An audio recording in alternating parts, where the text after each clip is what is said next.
সুপ্রিয় দর্শক মন্ডলী, আপনাদের সকলকে শুভেচ্ছা এবং স্বাগত জানাচ্ছি বিসেফ ফাউন্ডেশনের নিয়মিত লাইভ টক শোতে। আমি আতাউর রহমান মিটন আপনাদের সঙ্গে প্রতিদিনের মতো আছি আজও। আজকে আমরা কথা বলবো কর্মসংস্থান সৃষ্টিতে কৃষি খাতের সম্ভাবনা কতটুকু সেই বিষয়ে। আজকে আমরা এ বিষয়ে কথা বলার জন্য আমন্ত্রণ জানিয়েছি কয়েকজনকে। তাদের মধ্যে ইতোমধ্যে আমাদের সঙ্গে যুক্ত হয়েছেন আমাদের দেশের সাংস্কৃতিক আন্দোলনের একজন অন্যতম যোদ্ধা।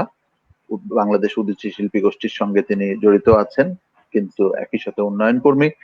ডেপুটি ম্যানেজার হিসেবে দায়িত্ব পালন করছেন অ্যাকশন এইড এর ফুড রাইটস এবং সাস্টেনেবল ডেভেলপমেন্ট যে কর্মসূচিটি রয়েছে তাদের, সেই কর্মসূচির ডেপুটি ম্যানেজার হিসেবে কাজ করছেন। আমাদের আমাদের এই অধিকার আদায়ের সংগ্রামের একজন অন্যতম সহযোদ্ধা অমিত রঞ্জন দে, তিনি আজকে আমাদের সঙ্গে আছেন ইতোমধ্যে।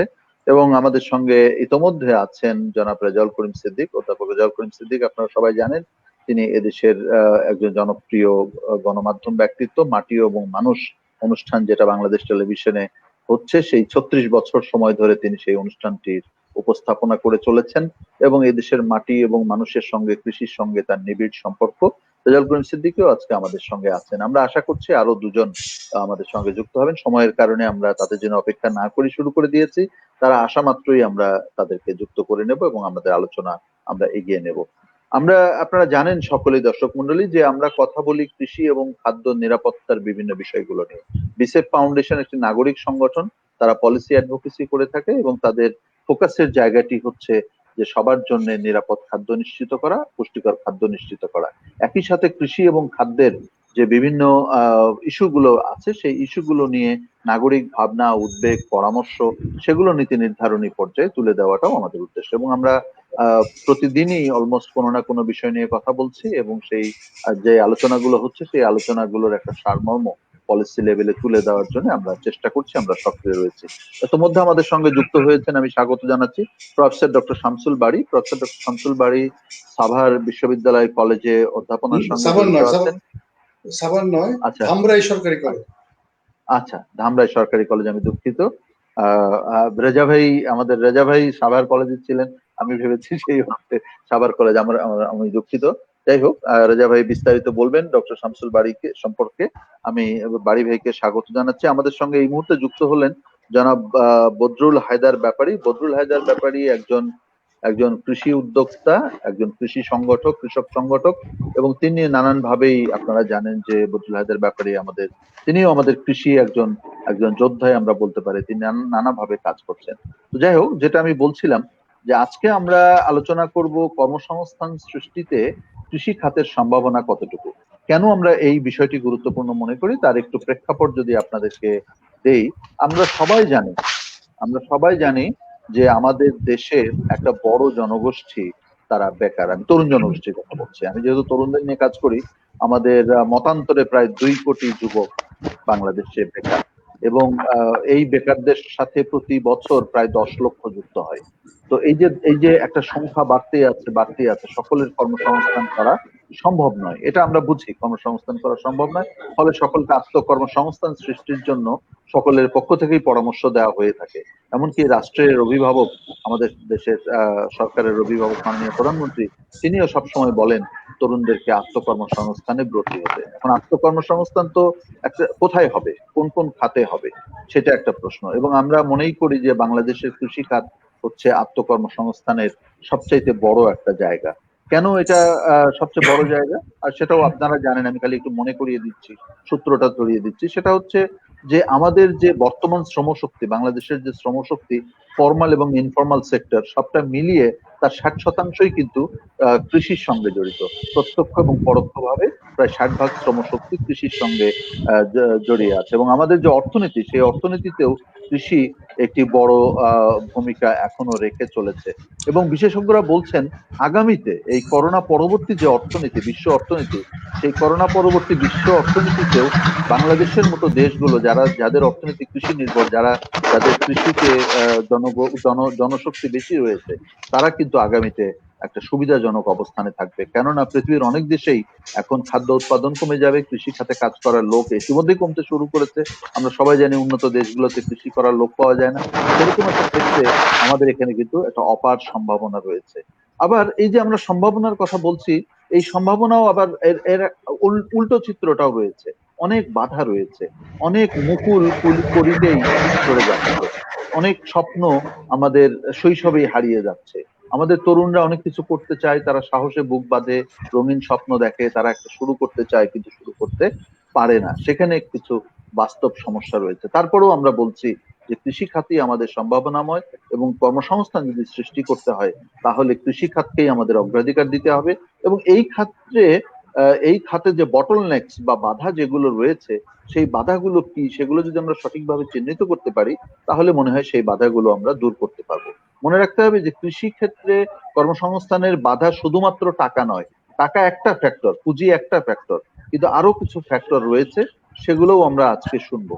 এবং মাননীয় প্রধানমন্ত্রী একটা কর্মসূচি নিয়েছেন, তার একটা ঘোষণা আছে, আপনারা সম্ভবত জানেন যে 2030 সালের মধ্যে তিনি 3 কোটি নতুন, যেটা ধারাবাহিক কর্মসূচি তার বাইরে, তিনি 3 কোটি নতুন কর্মসংস্থান সৃষ্টি করতে চান। আমরা যদি 10 বছর সময় ধরি তাহলে 3 কোটি মানে হচ্ছে প্রতি বছর 10 লক্ষ, গড়ে প্রতি বছর গড়ে 10 লক্ষ কর্মসংস্থান সৃষ্টির একটি পরিকল্পনা নিয়ে বর্তমান সরকার অগ্রসর হচ্ছে। এবং ইতোমধ্যে জাতীয় কর্মসংস্থান নীতিমালা একটা খসড়া করা হয়েছে, সেটি এখন মতামত পর্যায়ে আছে। সেই জাতীয় কর্মসংস্থান নীতিমালাতেও কিন্তু কর্মসংস্থান সৃষ্টির কথাগুলো খুব গুরুত্বের সঙ্গে আলোচনা হচ্ছে। ফলে আমরা মনে করি যে আজকের আলোচনাটি খুব অর্থবহ, প্রাসঙ্গিক। এটি একই সাথে কৃষির উন্নয়নের সাথে সম্পর্কিত, এটি একই সঙ্গে খাদ্য নিরাপত্তার সাথে সম্পর্কিত, ঠিক তেমনি আমাদের অর্থনীতিকে শক্তিশালী করার সাথেও সম্পর্কিত। তাই আমি আমন্ত্রণ জানাবো যে আপনারা আমাদের সঙ্গে থাকবেন, আলোচকদেরকে আপনারা প্রশ্ন করবেন, আপনাদের মতামত তুলে ধরবেন, এবং আমরা সবাই মিলেই উত্তর পাওয়ার চেষ্টা করব যে আমাদের কর্মসংস্থান সৃষ্টিতে কৃষি খাতের সম্ভাবনা কতটুকু। আমি এই আলোচনা সঞ্চালনা করার জন্য অধ্যাপক রেজাউল করিম সিদ্দিকীকে আমন্ত্রণ জানাচ্ছি। ধন্যবাদ আতাউর রহমান মিটন, খুব সুদীর্ঘ সূচনা বক্তব্যের জন্য। কারণ এর মধ্য দিয়ে আমরা কতগুলো বাস্তব চেহারা পেলাম, আমাদের রাষ্ট্রের সংকটের জায়গাগুলো পেলাম, আমাদের সম্ভাবনার কিছু নির্দেশনা আমরা পেলাম। একথা ঠিক যে কৃষি ক্ষেত্রে কর্মসংস্থানের সম্ভাবনাটা সবচাইতে বেশি। এটা আমরা আলোচনা শুরু করার আগে এমনিতেই বলতে পারি।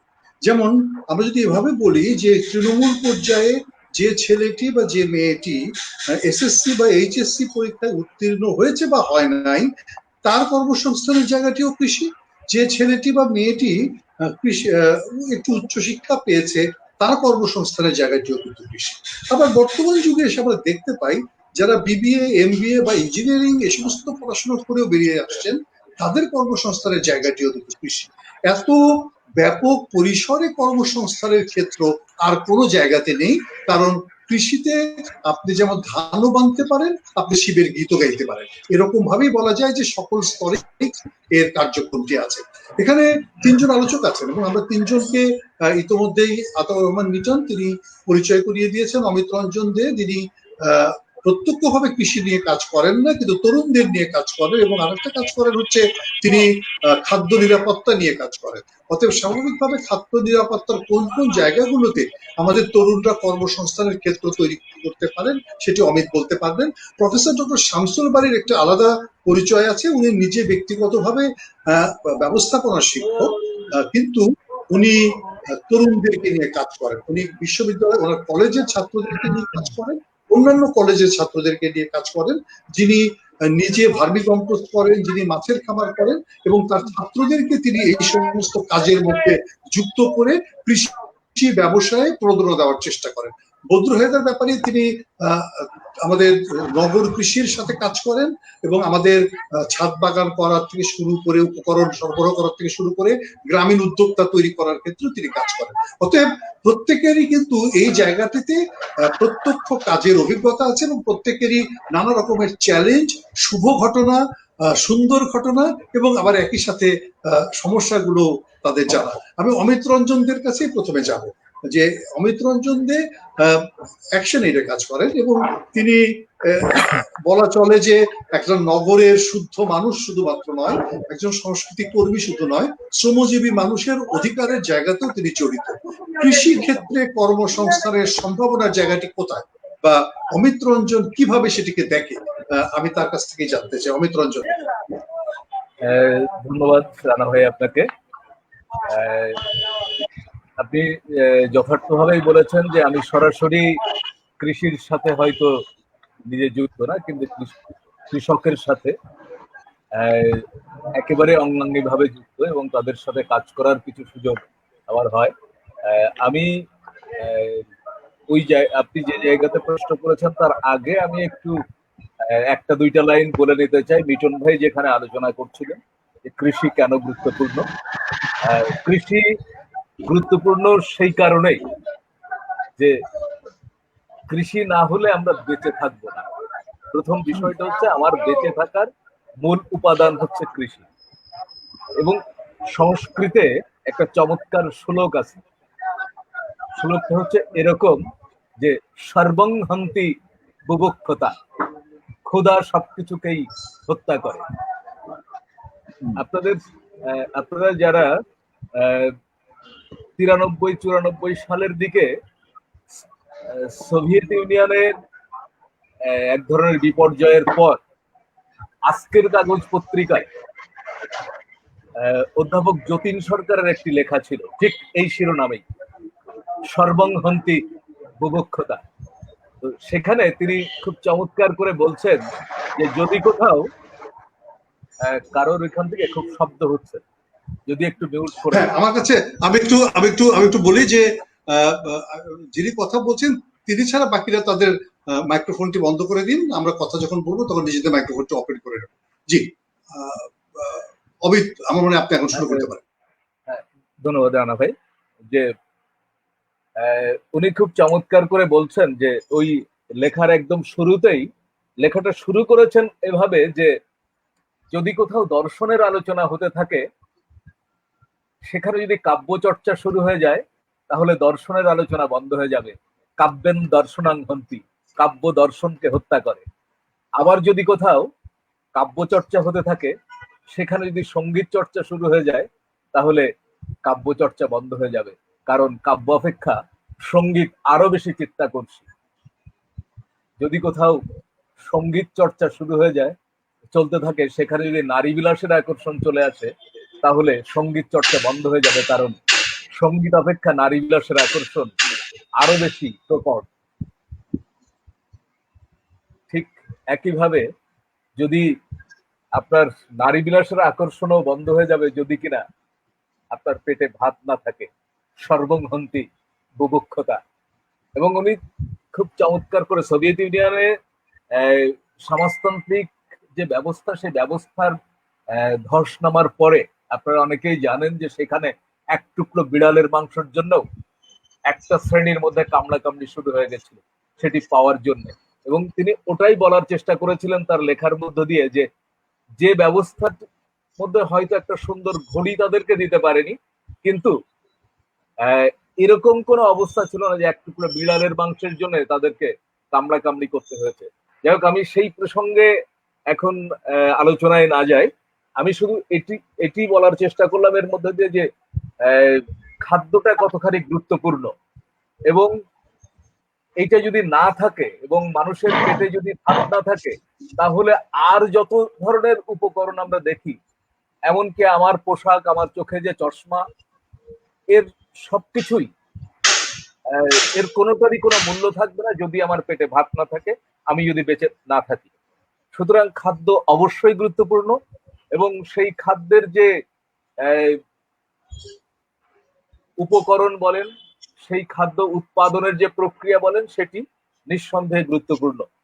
এখন যেটি প্রশ্ন এসেছে যে এই কৃষির মধ্য দিয়ে আমাদের কর্মসংস্থানের জায়গাতে আমরা কোথায় কিভাবে ভাবতে পারি এবং সেটি আগামী দিনে আমাদেরকে কোথায় নিয়ে দাঁড় করাতে পারে। আমরা যদি সেই জায়গাতে বলি, আমাদের কৃষি খাতে ইতিমধ্যেই রানা ভাই বলেছেন এবং মিটন ভাইও কিছুটা বলার চেষ্টা করেছিলেন যে 60% মানুষ কোনো না কোনো ভাবে কৃষির সাথে যুক্ত। সরাসরি 38-40% মানুষ কৃষির সাথে যুক্ত। এই যে সরাসরি 38-40% মানুষ এখন পর্যন্ত কৃষির সাথে যুক্ত, এত বড় খাত আর একটিও নেই। এই খাতটা আরো বড় হতে পারে যদি আমাদের সুচিন্তিত দৃষ্টিভঙ্গি থাকে এবং যেমন আমি আর দেখি যে এই যে এখন যে সময়টা চলতেছে, আমরা যে সময়টা পার করে যাচ্ছি, এই সময় আপনারা লক্ষ্য করেছেন যে এবার তো বটেই, এবারে কোভিড এর কারণে, করোনার কারণে আপনার রাজশাহী, তারপরে নওগাঁ, এই অঞ্চলে কিন্তু আম নষ্ট হয়েছে, প্রচুর পরিমাণে আম নষ্ট হয়েছে, প্রতি বছর নষ্ট হয়। এমনকি এই সময়ে গেলে দেখা যায় যে গাছের নিচে আম পড়ে আছে, ওই আমটি কুড়িয়ে নেবার কোনো লোক নেই। অথচ দেখেন যে আমাদের দেশের পরিকল্পনাবিদরা বা সিদ্ধান্ত গ্রহণকারী যে সমস্ত মানুষ, তারা অনেকেই বিদেশে যান,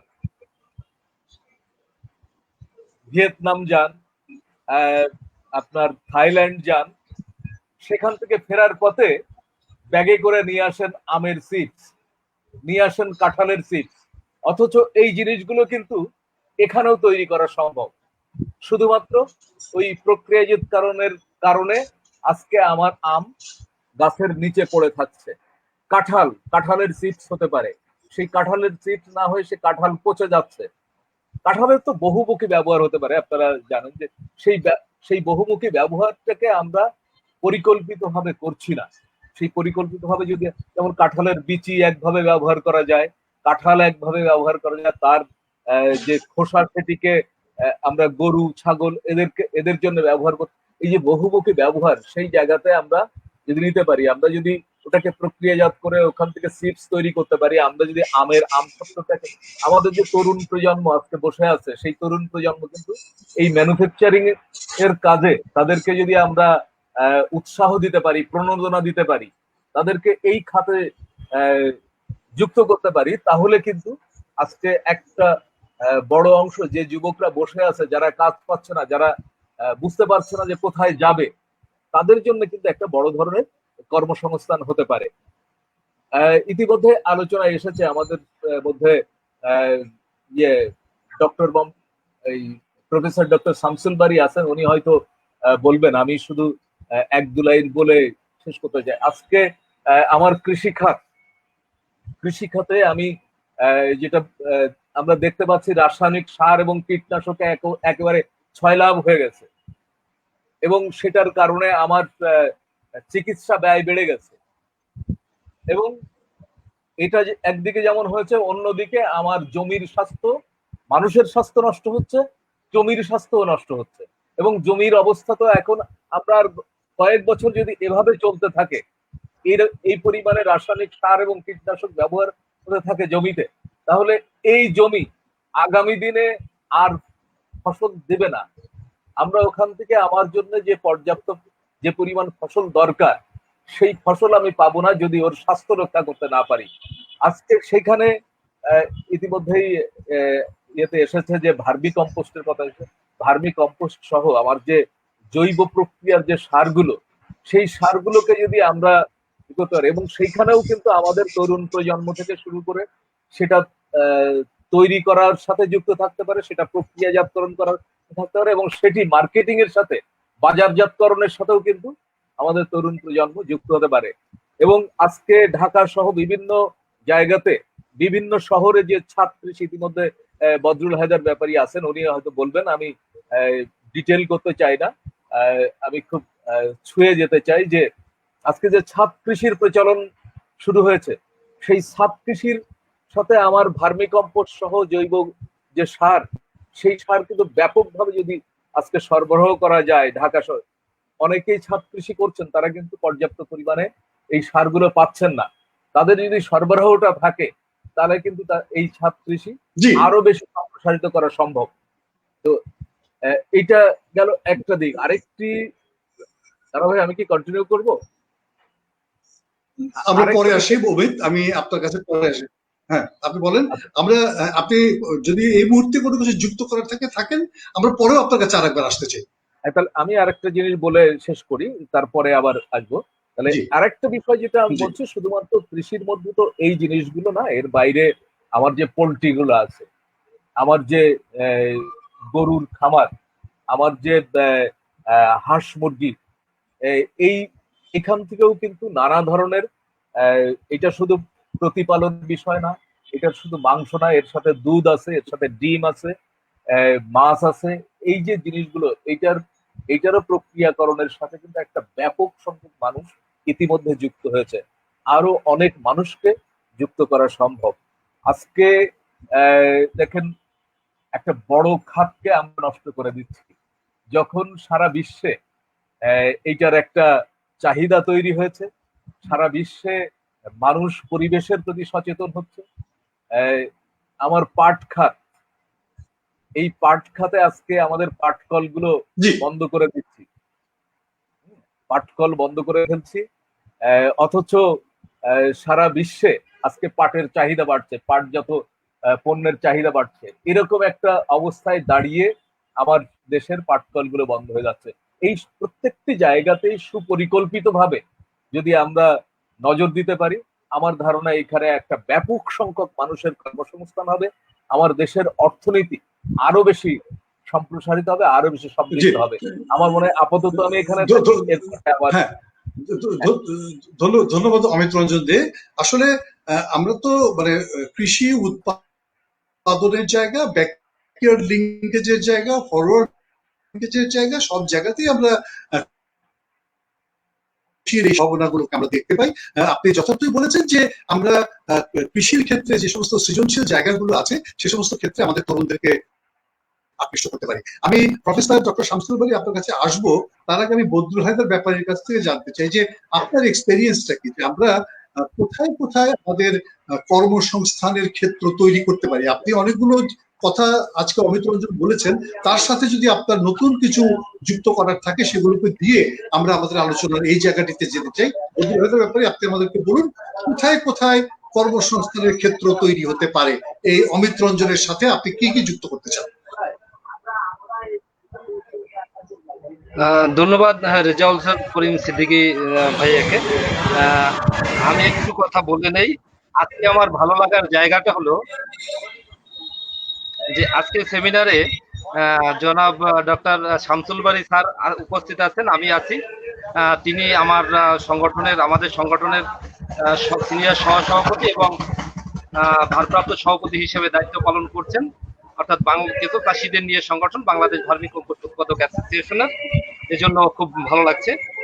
আমরা যদি কর্মসংস্থান সৃষ্টিতে কৃষিখাতের সম্ভাবনার বিষয়টি ভাবি, তাহলে আমার কাছে যে জায়গাটি প্রথম চলে আসে, কৃষিতে কোথায় কর্মসংস্থান হতে পারে, একদম সুনির্দিষ্টভাবে উৎপাদন একটা ক্ষেত্র, এবং উৎপাদন প্রক্রিয়াজাতকরণ একটি ক্ষেত্র, রপ্তানি একটা ক্ষেত্র।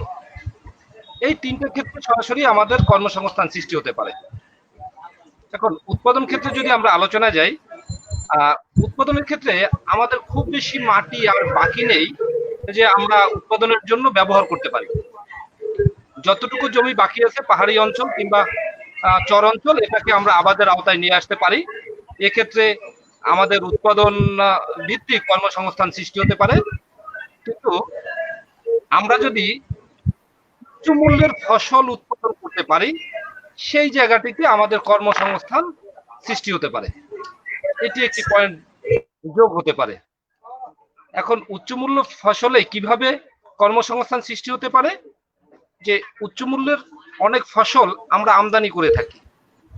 আমরা মালটা আমদানি নির্ভর, কমলা আমদানি নির্ভর, আঙুর, এছাড়া মশলা জাতীয় অনেক ফসল আমদানি নির্ভর। বাংলাদেশে মশলা জাতীয় অনেক ফসলই ইতিমধ্যে সফলভাবে উৎপাদন হয়েছে, বাণিজ্যিকভাবে চাষও অনেক জায়গায় চলে আসছে। আবার উচ্চমূল্যের ফল ফসলও বাণিজ্যিকভাবে আমরা সফল হয়েছি। এই জায়গাটিকে ব্যবহার করে আমরা উৎপাদনের ক্ষেত্র বৃদ্ধি করতে পারি। সেক্ষেত্রে যথেষ্ট সীমাবদ্ধতা আছে, যদি পরবর্তীতে সুযোগ পাই আমি হয়তো আপনাদের সাথে যুক্ত হব। এখন উৎপাদন প্রক্রিয়াজাতকরণ, এই জায়গাটিতে ব্যাপক সম্ভাবনা আমাদের। সেক্ষেত্রে যেটা হয়, আমাদের বর্তমান উৎপাদন বেশ একটি পরিমাণ আমরা সংরক্ষণের এবং প্রক্রিয়াকরণের অভাবে নষ্ট হচ্ছে। যেমন আজকে আমার জেলা পিরোজপুরের দেশি যে পেয়ারাটা, এটি এক সিজনে আসে এবং ব্যাপকভাবে আসে। আপনারা জানেন, বিশেষত রেজা ভাই এই পেয়ারাটা সম্বন্ধে খুব ভালো ধারণা আছে। কিন্তু এই পেয়ারা চাষিরা বাজার পায় না। এখন আমার পিরোজপুরে যদি পেয়ারার জ্যাম জেলি উৎপাদনের একটি প্রক্রিয়াজাত শিল্প স্থাপিত হয়, এক বা একাধিক শিল্প হতে পারে, সেক্ষেত্রে এই প্রক্রিয়াজাতকরণকে ঘিরে বেশ একটি কর্মসংস্থান সৃষ্টি হতে পারে। কৃষির উপখাত নিয়ে যথেষ্ট কম কর্মসংস্থানের সৃষ্টি সুযোগ আছে। অমিত রঞ্জন দে দাদা যেটা বললেন পোল্ট্রি শিল্পের কথা, আমাদের দেশে পোল্ট্রির উচ্ছিষ্ট থেকে আমরা বায়ো ফার্টিলাইজার প্রোডাকশনে যেতে পারি। আমাদের দেশের ব্যাপক পরিমাণ রাসায়নিক সার আমদানির যে অর্থটা, সে অর্থ সাশ্রয়টা আমরা করতে পারি। মিল্টন ভাই একটা কথা বলছিলেন যে কর্মসংস্থান সৃষ্টিতে তরুণদের অংশগ্রহণে অর্থনৈতিক একটি সমস্যা আছে, যদিও সেটি একক সমস্যা নয়। এখন আমরা যদি রাসায়নিক সার আমদানির অর্থ সাশ্রয় করতে পারি, স্থানীয় উপকরণগুলি ব্যবহার করে জৈব সার উৎপাদনের মাধ্যমে, সেই অর্থটাই কিন্তু আমরা আবার প্রসেসিং ইন্ডাস্ট্রিতে ব্যয় করতে পারি। এভাবে কর্মসংস্থান সৃষ্টি করা সম্ভব। ডক্টর অমিত রঞ্জন দে যে কথাটা বলছিলেন যে নিরাপদ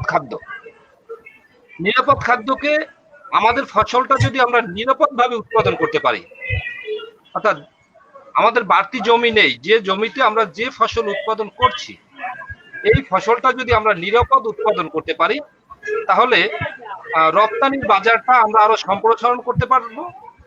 এবং রপ্তানিকে ঘিরে রপ্তানি প্রসেসিং, রপ্তানি প্যাকেজিং, আমরা যদি একটা উদাহরণ দেই, সাতক্ষীরা সহ দেশের কিছু কিছু অঞ্চল থেকে আম রপ্তানি হয়েছিল। এখন আমটা রপ্তানির ক্ষেত্রে আমটা একটু লম্বা সময় সংরক্ষণের জন্য আমটা হালকা গরম পানি থেকে ধুয়ে সেটাকে শুকিয়ে এরপরে প্যাকেজিং করা হলো। এখন এই সকল জায়গায় কিন্তু শ্রমিক যাবে, কর্মকর্তা যাবে, বিভিন্ন স্টেজের কর্মসংস্থান সৃষ্টি হতে পারে।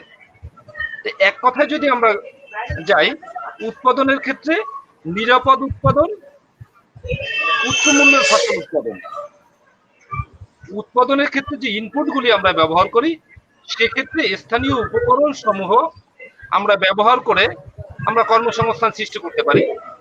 আমাদের আখের উপজাতটাকে, অর্থাৎ আখের ছোবড়াটাকে যদি আমরা জৈব সার উৎপাদনে ব্যবহার করতে পারি, সেক্ষেত্রে চিনি শিল্পটা হয়তো কিছুটা ঝুঁকির হাত থেকে কিংবা অর্থ সাশ্রয় ওখান থেকে আসতে পারে, সহায়তা হতে পারে। অন্যদিকে এখানে কর্মসংস্থান হতে পারে। ছাদ বাগানের যে প্রসঙ্গটি এসেছে, ইতিমধ্যেই বিগত 2015, 16, 14-তে যখন ছাদ বাগানকে ঘিরে কাজ করেছি, তখন মনে হতো, কখনো কখনো একটু বিরক্তি হতাম যে ছাদ বাগানিরা একদমই কিছু জানে না, এরা তো বাঙালির ছেলে। সেই জায়গাটার থেকে মাত্র 3-4 বছরে আমার এখন মনে হয় যে ছাদ বাগানিদের মধ্যে থেকে অনেক বাগানিরা মাঠ কৃষকদেরকে প্রশিক্ষণ দিতে পারে। এই যে তাদের স্কিল ডেভেলপটা হয়েছে, এখন এই জায়গাটাকে ঘিরে ইতিমধ্যে ছাদ বাগানের কৃষকরা নিজেদের ফসল নিজেরা উৎপাদন করে খাচ্ছে এবং উপকরণ সহায়তাকে কেন্দ্র করে একটি কর্মসংস্থান সৃষ্টি হয়েছে। উপকরণ সরবরাহের ক্ষেত্রে ঢাকা কিংবা চিটাগাং শহরগুলির মধ্যে কারা হোম ডেলিভারি দেবে, সেক্ষেত্রে একটি কর্মসংস্থান সৃষ্টি হয়েছে। এখন এই জায়গাগুলিতে আমাদেরকে স্থায়ী একটি ইন্ডাস্ট্রির দিকে নিয়ে যেতে হবে, একটি প্ল্যাটফর্মের দিকে নিয়ে যেতে হবে। সেই ক্ষেত্রে গভর্নমেন্টকে কাজ করতে হবে। আমরা যদি উৎপাদন, বিপণন বা প্রক্রিয়াজাত বিপণন প্রত্যেকটা জায়গাতে সংশ্লিষ্ট থাকবে। প্রত্যেকটি আলোচনাতে বিপণন যেমন আসবে, তেমনি প্রযুক্তি চলে আসবে, তেমনি প্রশিক্ষণ চলে আসবে, আসবে অর্থনৈতিক সমস্যা। যদি হাতে সময় থাকে পরবর্তীতে আবার আপনাদের সাথে যুক্ত হব। কর্মসংস্থান বিষয় শামসুল বারী স্যারের কাছ থেকে শুনবো। ধন্যবাদ এই পর্যায়ে সকল। আমরা আজকের আলোচনায় প্রযুক্তির চেয়ে বেশি করে জানতে চাই সম্ভাবনার জায়গাটি। আমি প্রফেসর ডক্টর শামসুল বারীকে চিনি অনেক আগে থেকেই এবং তার নিজের সাফল্যের গল্পটা আমার নিজের জানা। আমি সেজন্য আজকে একটু দর্শকদেরকে বলেই নিচ্ছি। তিনি ব্যবস্থাপনা বিভাগের শিক্ষক, কিন্তু তিনি ভার্মি কম্পোস্ট নিয়ে কাজ করেন। তার নিজের বাড়ি উল্লাপাড়াতে তিনি ভার্মি কম্পোস্ট উৎপাদন করেন, ঢাকাতে তিনি করেন, তার উত্তরায় তার বাড়িতে ছাদের উপর তিনি করেন। তিনি ভালুকাতে মাছের খামার করেন, সেটিও কিন্তু জৈব সারকে কেন্দ্র করে তিনি করেন। সেইটা তো উনি নিজে ব্যক্তিগতভাবে একজন উদ্যোক্তা, সেইটা একটা দৃষ্টিভঙ্গি গেল। কিন্তু তার চেয়েও বড় যে কাজটি তিনি করেন, তিনি তার কলেজের ছাত্রছাত্রীদেরকে সংগঠিত করেন এবং তাদেরকে তিনি প্রশিক্ষণ দেন এবং তাদেরকে তিনি কৃষি ব্যবসায়ে যুক্ত করেন। প্রফেসর ডক্টর শামসুল বারী, এই যুগের তরুণেরা ধামরাইতে যারা বসবাস করে, তারা আধা ঘন্টা ড্রাইভ করলেই ঢাকা শহরের স্পর্শ পায়। তারা কিন্তু সবচাইতে আধুনিক প্রযুক্তিগুলোর ছোঁয়া পায়। তাদেরকে আপনি খালে নামাচ্ছেন, তাদেরকে আপনি ডোবায় নামাচ্ছেন। আপনার কাছে অনুভূতি কি এই তরুণদের কাছে? এই যে তরুণদেরকে নিয়ে আপনি কাজ করছেন, আপনার ছাত্রছাত্রীদেরকে নিয়ে কাজ করছেন এবং কৃষি ব্যবসায়ে আপনার অভিজ্ঞতাটা কি? কারণ এই অভিজ্ঞতাটি আমাদের অন্যান্য উদ্যোক্তাদেরকে সাহায্য করতে পারে, কারণ মনেই করতে পারে যে আমরা এই হোয়াইট কলারের ভদ্রলোকেরা কাছা মেরে নদীতে নামবো বা পুকুরে নামবো, এরকম তো এই প্রজন্মের জেনারেশন ছাত্রছাত্রীদেরকে আমরা দেখি না, কিন্তু আপনি দেখেছেন।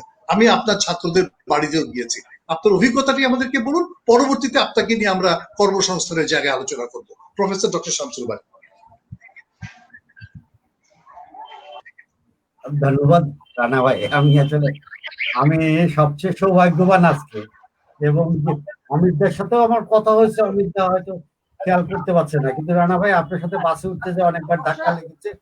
এবং আমার ভার্মি কম্পোস্ট অ্যাসোসিয়েশনের বদরুল ভাই তিনি আছেন, এবং আমি কতগুলো জিনিস যখন নিজে নিজে করি তখন আমার জয়নুল আবেদিন স্যার এই জায়গায় আছেন, স্যারকে আমি দেখাই, উনি আমাকে বিভিন্ন ভাবে জানানোর চেষ্টা করেন, এটা এভাবে হবে, এভাবে এভাবে। কাজে এই 5 জন লোক হচ্ছে আজকে আমার একেবারে একেবারে আপন কাছের মানুষ। কাজে এবং সবগুলো মানুষ যারা আছেন এরা সবাই আমার থেকে বেশি জানে, এটা আমি স্বীকার করি।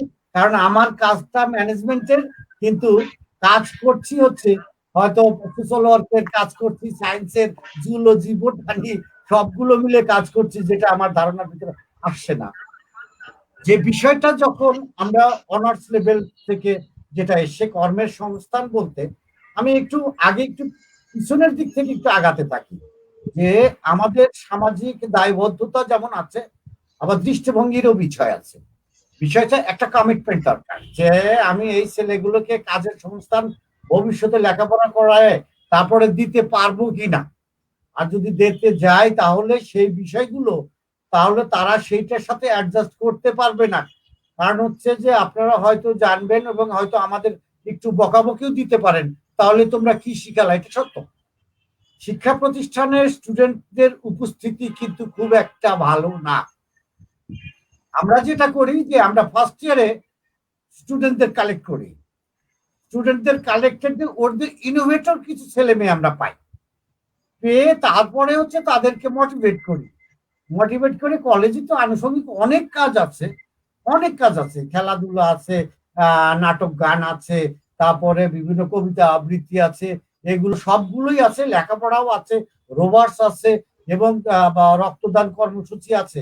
এই সবগুলো কাজগুলোকে তারা আমরা ধীরে ধীরে ধীরে ধীরে লিঙ্ক করতে থাকি, এবং তারপরে হচ্ছে তাদের আমরা 2-একটা কাজ দিয়ে টেস্ট করার জন্য হয়তো মাঠ পর্যায়ে যাই। সবাই যায় না, কিন্তু যারা যায়, যারা শিক্ষককে ভালোবাসে তারা যায়, এবং এই জায়গায় যে কাজ করা যায় এবং কোনো ধরনের সংকীর্ণতা নাই, কোনো ধরনের সংকীর্ণতা নাই, তারা স্বেচ্ছায় এবং স্বতঃপ্রণোদিত হয়ে হচ্ছে কাজ করে। এই কারণে যে ওর শিক্ষক ওর সাথে কাজ করছে, কাজে ও লজ্জায় হোক অথবা দায়িত্বেই হোক অথবা সম্মান করে হোক, স্যার আপনি কাজ করেন না, আমরা কাজ করি। এই কাজ করার বিষয় থেকে তারা ধীরে ধীরে ধীরে ধীরে তারা কিন্তু উদ্যোক্তা তৈরি হয়ে যায়। মডার্ন টেকনোলজি ব্যবহার যেটা হচ্ছে কর্মের সংস্থানে, আমরা উৎপাদনে কর্মের সংস্থানে তাদের যুক্ত করতে যে কারণে বঞ্চিত হচ্ছে, সেটা সামাজিক দৃষ্টিভঙ্গি সবচাইতে একে বাধা হয়ে দাঁড়াচ্ছে।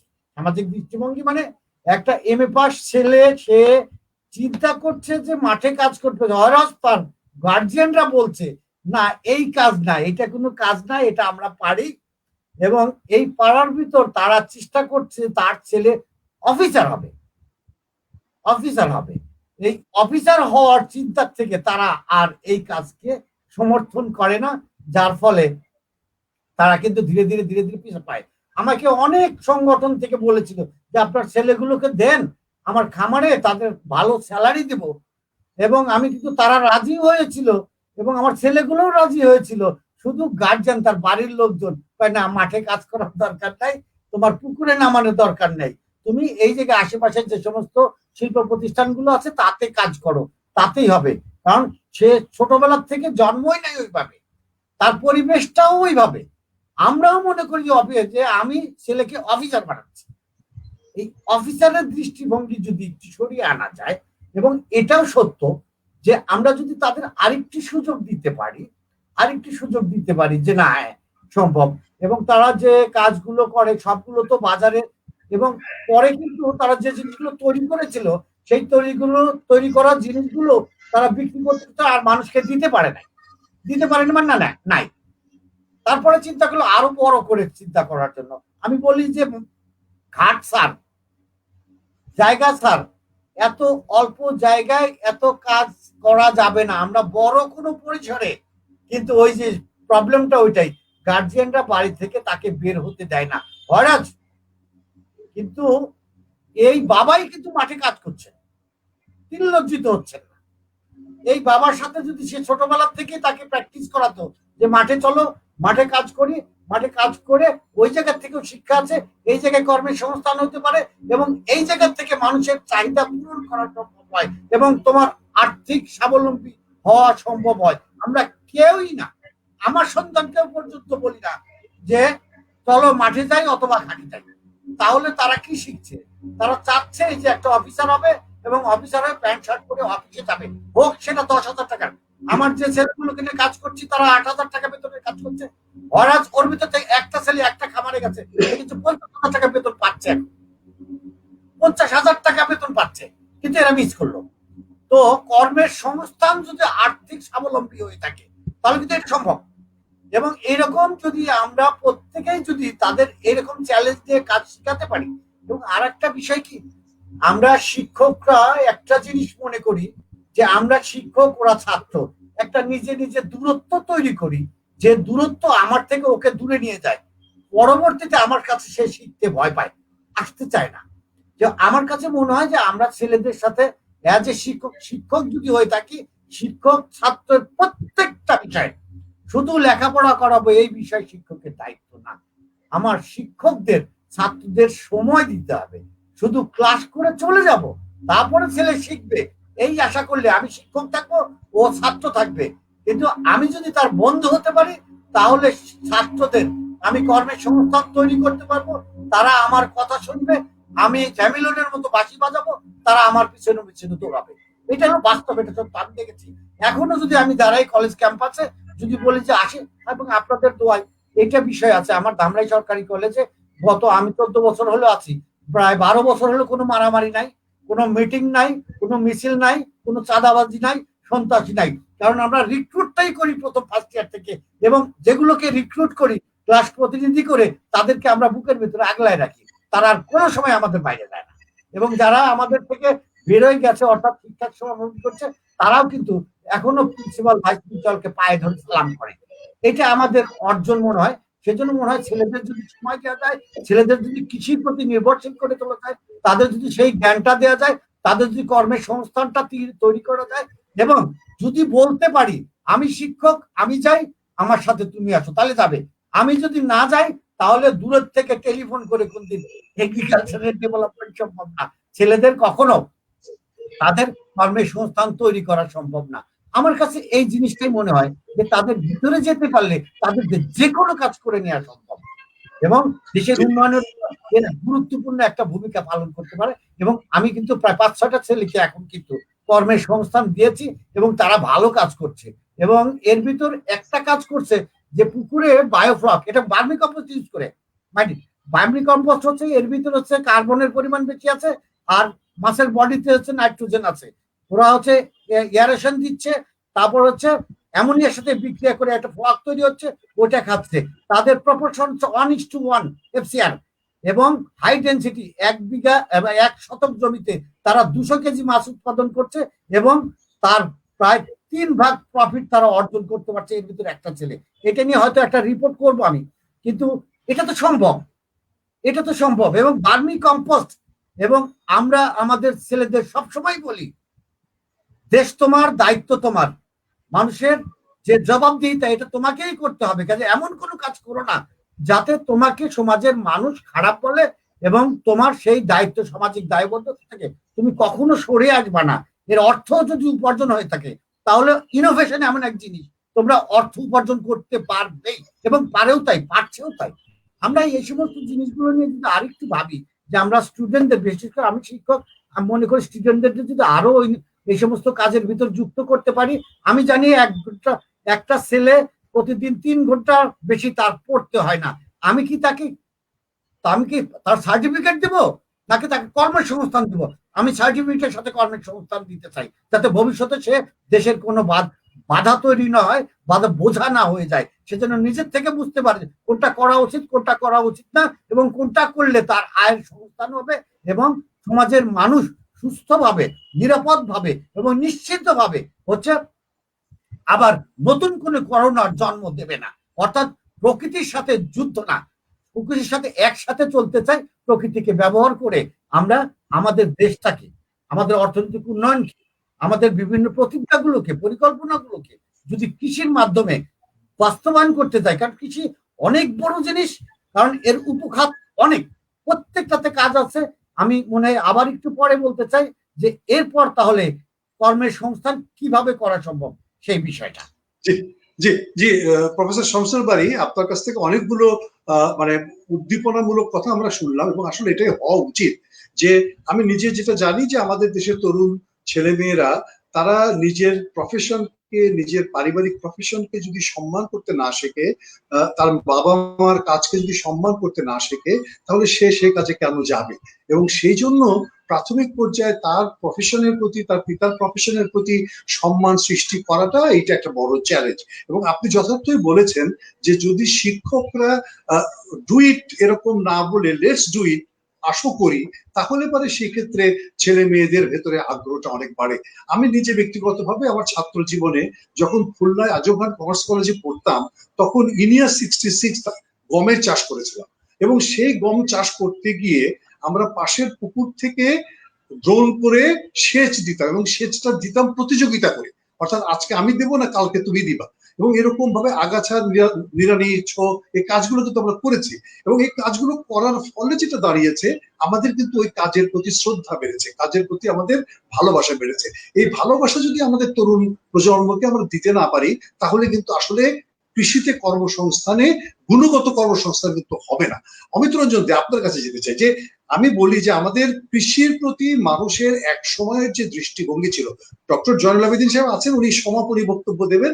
আমি স্যারকে বলবো যে উনি নিশ্চয়ই আমাদের আজকের যে আলোচকদের যে পরামর্শ এবং প্রস্তাবনা, সেগুলোর উপর ভিত্তি করে উনি কিছু আগে থেকে প্রস্তুত থাকবেন। আমি অমিতের কাছে যেতে চাই, যে তরুণরা কি আমাদের এই কৃষি প্রফেশনকে শ্রদ্ধা করছে, নাকি এটা মনে করছে যে কৃষকরা অনেক ভালো কাজ করেন, তাদেরকে আমাদের শ্রদ্ধা করতে হবে, ভালোবাসতে হবে, যেমন ক্ষুদিরাম ফাঁসি দেবে পাশের বাড়ির লোক, আর আমরা কিন্তু ভালো ভালো চাকরি করবো। মানে কৃষিকাজটা আমি করবো না, কৃষিকাজ ওরা করবো না, খুব ভালো কাজ করছে, ওদেরকে 1000 বার সালাম, কিন্তু আমি কৃষিকাজ করবো। মানে ব্যাপারটা কি এরকম? মানে আমরা কি আমাদের তরুণদের ভেতরে এই জাগরণ সৃষ্টি করতে পারছি যে কৃষিকাজটা করতে হবে, এবং তার ভেতরে বৈচিত্র্যতা সৃষ্টি করতে হবে, তাকে আরো আধুনিক করতে হবে? অমিতের কি মনে হয়? ভাই, চমৎকার একটা প্রশ্ন। আমার কাছে মনে হয় যে এইটা কৃষি পেশাকে সম্মান করার একটি বিষয়, এবং পাশাপাশি শামসুল বারী ভাই যেটা বলেছেন যে পরিবারের প্রধানরা মনে করেন তার ছেলে বা মেয়ে অফিসার হবে, এই দুইটা জিনিস আমার কাছে মনে হয় যে একটা সুতোই গাঁথা। কারণ হচ্ছে যে আজকে পরিবারের প্রধানরা, মানে আমি কৃষক, আমি চাই না আমার ছেলে মেয়ে কৃষক হোক, এবং আমিও একজন কৃষকের সন্তান হিসাবে আমিও মনে করি না যে আমি ওই কৃষি কাজের সাথে যুক্ত থাকি। এরকম একটা পর্যায়ে এসে দাঁড়িয়েছে কিন্তু আমাদের কৃষি। কারণ তার পেছনে কিন্তু অনেকগুলো কারণ আছে। সেই কারণগুলোর মধ্যে প্রথমেই আমরা যেটা বলছিলাম, যে দেখেন যে আজকে যে টমেটো চাষি টমেটো উৎপাদন করতেছে ফেলে দিচ্ছে। আমাদের বজরুল ভাই বলছিলেন যে পেয়ারা উৎপাদন করছে, পেয়ারার যে মাল্টি ব্যবহার, সেই ব্যবহারের না যেতে পারার কারণে সেই পেয়ারা নষ্ট হয়ে যাচ্ছে। এরকম প্রত্যেক বছর কৃষক উৎপাদন করে, তাকে ফেলে দিতে হয়, সে দাম পায় না। দুধ উৎপাদন করে, দুধ ফেলে দিতে হয়, তার সংরক্ষণ করতে পারে না। এরকম ঘটনার পরে দেখা যায় কৃষক আস্তে আস্তে সে যে উৎপাদন করে সেই উৎপাদন থেকে সে লস করতে থাকে প্রতি বছর, সেই উৎপাদনের ফলে সে লস করে এবং একটা পর্যায়ে এসে সে তার জমিও হারায়, হালের গরুও হারাচ্ছে এবং কৃষক থেকে সে ক্ষেত মজুরে পরিণত হচ্ছে। এই চিত্র কিন্তু আমার কৃষক পিতা যেমন দেখেন, কৃষক পিতার সন্তানও কিন্তু দেখছেন এবং এইটার কারণে ওই পেশাকে কিন্তু, এবং পাশাপাশি দেখেন যে শুধুমাত্র এরা দেখছে তা না, যখন আপনি সামাজিকভাবে কোনো জায়গায় যান, যাওয়ার পরে আপনার সাথে ব্যবহারটা কি হয়, কৃষকের ছেলে, আরে ওইখানে থাক, ওর এইখানে এসে বসা দরকার নাই, এরকম ট্রিটমেন্টও কিন্তু আমরা কখনো কখনো কোনো কোনো জায়গায় লক্ষ্য করি। তো যখন একটা অবহেলার মধ্য দিয়ে একটা পেশার মানুষ চলতে থাকে, তখন সেখানে যে সম্মান, সেই সম্মানের জায়গাটি থাকে না। সেই সম্মান আস্তে আস্তে তার নিজের জায়গা থেকেও সেই পেশাকে সম্মান করা সে ভুলে যায় এবং এরকম একটা অবস্থার মধ্যে থেকে অর্থনৈতিকভাবে সে যে প্রত্যেক দিন এই ক্ষতি করে, গায়ের রক্ত পানি করে সে যে মানুষের মুখে খাবার তুলে দিচ্ছে, এর জন্য তার যে সম্মান পাওয়া উচিত, এর জন্য তার যে অর্থ পাওয়া উচিত, সেটা সে পাচ্ছে না। আজকে আমার সমাজকে ওই জায়গায় নিয়ে দাঁড় করানো দরকার। আমার দেশের আইন নীতিমালা এবং সরকারি যে ব্যবস্থাপনা, সেখানে ওরকম এনভায়রনমেন্টটা, ওরকম একটা পরিবেশ তৈরি করা দরকার যে পরিবেশের কারণে কৃষক সম্মান পাবে। আজকে কৃষি পেশাও একটি পেশা, আবার আমরা যারা বিভিন্ন প্রতিষ্ঠানে চাকরি করছি, যারা ডাক্তারিও একটা পেশা, ইঞ্জিনিয়ারিংও একটা পেশা। এই পেশার মানুষ, আপনি দেখেন যে ডাক্তারি করছে, সে রোগ হওয়ার পরে রোগের চিকিৎসা করছে, কিন্তু রোগ সারানোর জন্য সে চিকিৎসা করছে, সে ব্যাপক সম্মান পাচ্ছে। কিন্তু আপনার শরীরে রোগ হবে না, সেইটা প্রতিরোধ করার জন্য, রোগ না হওয়ার জন্য কাজটা কে করছে? আপনার শরীরে কম রোগ হবে তার জন্য দায়িত্ব পালন করছে কৃষক, তার জন্য তার সম্মান নাই, তার জন্য আমরা তাকে গুনি না, তার জন্য আমরা তাকে রিওয়ার্ড দেই না। তাহলে এইটা যদি আমার শরীরে রোগ হবে না তার জন্য যে কাজ করছে তাকে রিওয়ার্ডেড না করে যে রোগটা সারাচ্ছে তাকে রিওয়ার্ডেড করছি, এই দৃষ্টিভঙ্গিটাকে যদি আমরা পাল্টাতে না পারি, তাহলে আপনি যে কথা বলছিলেন এই জায়গা, এখানে ফিরে আসা সম্ভব না। আজকে আপনি যদি এই করোনার কথাও বলেন, এখন যে করোনার মধ্যে আমরা আছি, এই করোনাতে কয়জন মানুষ ডাক্তারের কাছে গেছে? খুব কম মানুষ কিন্তু করোনায় আক্রান্ত হওয়ার পরে ডাক্তারের কাছে গেছে, হাসপাতালে ভর্তি হয়েছে। সে তার বাড়িতে নিজস্ব ব্যবস্থাপনায় খাবারের যে বৈচিত্র্য, সেই খাবারের বৈচিত্র্যের মধ্যে দিয়ে কিন্তু অনেকেই বাসায় বসে সুস্থ হয়ে উঠেছেন। তাহলে এই জায়গাটাকে সম্মান করা দরকার, এই জায়গাটাকে রিওয়ার্ডেড করা দরকার, তাহলে হয়তোবা আমরা এই পেশার সম্মান পাবো। এইখানে সম্মানের সাথে মানুষ কাজ করার জন্য আসবে, তরুণরা অনুপ্রাণিত হবে। জি, খুবই ভালো কথা বলেছেন যে আসলে এটা ঠিক যে যতক্ষণ না পর্যন্ত আমি প্রফেশনটাকে আকর্ষণীয় মনে না করছি, ততক্ষণ পর্যন্ত তরুণদেরকে সেই জায়গায় নিয়ে যাওয়া খুবই মুশকিল। তবে কথাও ঠিক যে একটা সময় ছিল, একদা ছিল, যেটা কৃষি পেশাটাকে হয়তো আমরা যেভাবে দেখতাম, এখন সেই ক্ষেত্রে সম্মানটা অনেক বেড়েছে এবং এই বেড়ে যাওয়াটাকে আরো অনেক বেশি সমৃদ্ধ করা দরকার, যাতে আমাদের তরুণ প্রজন্ম এবং আমাদের শিক্ষিত উচ্চশিক্ষিত পরিবার থেকে হোক, আর মধ্যবিত্ত পরিবার থেকে হোক, বা কৃষক পরিবার থেকে হোক, সব জায়গা থেকেই যেন কৃষি ক্ষেত্রে আমরা নতুন নতুন কর্মক্ষেত্র দেখতে পারি। আরেকটা জিনিসের কথা আমি বলতে চাই যে খুবই সিম্পল, আমার কাছে কিন্তু এরকম উদাহরণ আছে যে হার্ভার্ড থেকে পাশ করেছেন সেরকম শিক্ষার্থীরা, তারা এসে কৃষি ভিত্তিক আইসিটি সিস্টেম ডেভেলপ করছেন, তারা কিন্তু আসলে কৃষিতেই কাজ করছেন, কারণ কৃষিতে আইসিটির সেবাকে সম্প্রসারণের জন্য যে কাজটি করা দরকার তারা করছেন। আমরা কিন্তু ঢাকা ইউনিভার্সিটি থেকে আইবিএ পাস করেছেন, সেইখান আইবিএ থেকে ডিগ্রি নিয়ে তারা মাছের চাষ করছেন, আমরা কিন্তু এরকম দেখেছি। নর্থ সাউথ ইউনিভার্সিটি থেকে পাশ করে আমাদের দেশের অনেকেই বীরগঞ্জে বা অন্যান্য জায়গাতে ভুট্টার চাষ করছেন এবং সেগুলোকে তারা বিপণন করছেন, সেটাও কিন্তু আমরা দেখেছি। এবছর আমি এরকমও দেখেছি যে বেসরকারি বিশ্ববিদ্যালয় থেকে পাশ করা তারা শত শত গরু সেটা পালন করে সেগুলো ঈদের সময় নিজেরা সার্ভিস সহ মানে পৌঁছে দিয়েছেন, আবার প্রসেস করেও বিক্রি করেছেন। নানা রকমের ডাইভার্সিফিকেশন কিন্তু এখন আমরা দেখতে পাচ্ছি এই পেশায়। শুধুমাত্র শস্য উৎপাদন বা ধান উৎপাদন বা গম উৎপাদন না, কৃষির সামগ্রিক জায়গাতে কিন্তু এই বিচরণটা আছে।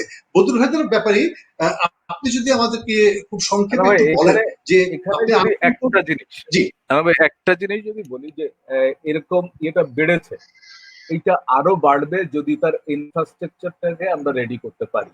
যে আমরা যেটা বলছিলাম যে আমরা যদি এই পণ্যগুলোকে সংরক্ষণের জায়গায় জোর দিতে পারি, এটি রাষ্ট্রীয় ব্যবস্থায়, আমি বলবো যে রাষ্ট্রীয় ব্যবস্থায় এর সংরক্ষণ এবং সেটার ওই যে শুরুতেই আমরা বলছিলাম যে ব্যাকওয়ার্ড এবং ফরওয়ার্ড লিঙ্কেজের জায়গাগুলো যদি আরো আমরা স্মুথ করতে পারি, তাহলে কিন্তু এখানে আরো বেশি মানুষের বেড়ে যাবে, আকর্ষণটা বাড়বে, সেখানে তরুণরা আরো বেশি আকৃষ্ট হবে। খুবই ভালো কথা। আমরা বদরুল হায়দার ব্যাপারীর কাছে চলে আসি যে আপনি যে কথা বলছিলেন তার সাথে এখন আপনি অনেকগুলো সেক্টরের কথা বলেছেন, যে আমাদের প্রসেসিং সেক্টর, আমাদের উৎপাদন সেক্টর, আমাদের মার্কেটিং সেক্টর সব জায়গায় আছে, কিন্তু তারপরেও অনেক জায়গাতে কিন্তু আমাদের অনেক ছেলেমেয়েরা এখানে কিন্তু যুক্ত হয়েছে।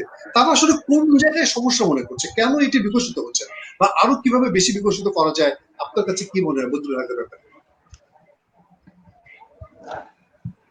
হ্যাঁ, ধন্যবাদ রেজা ভাই।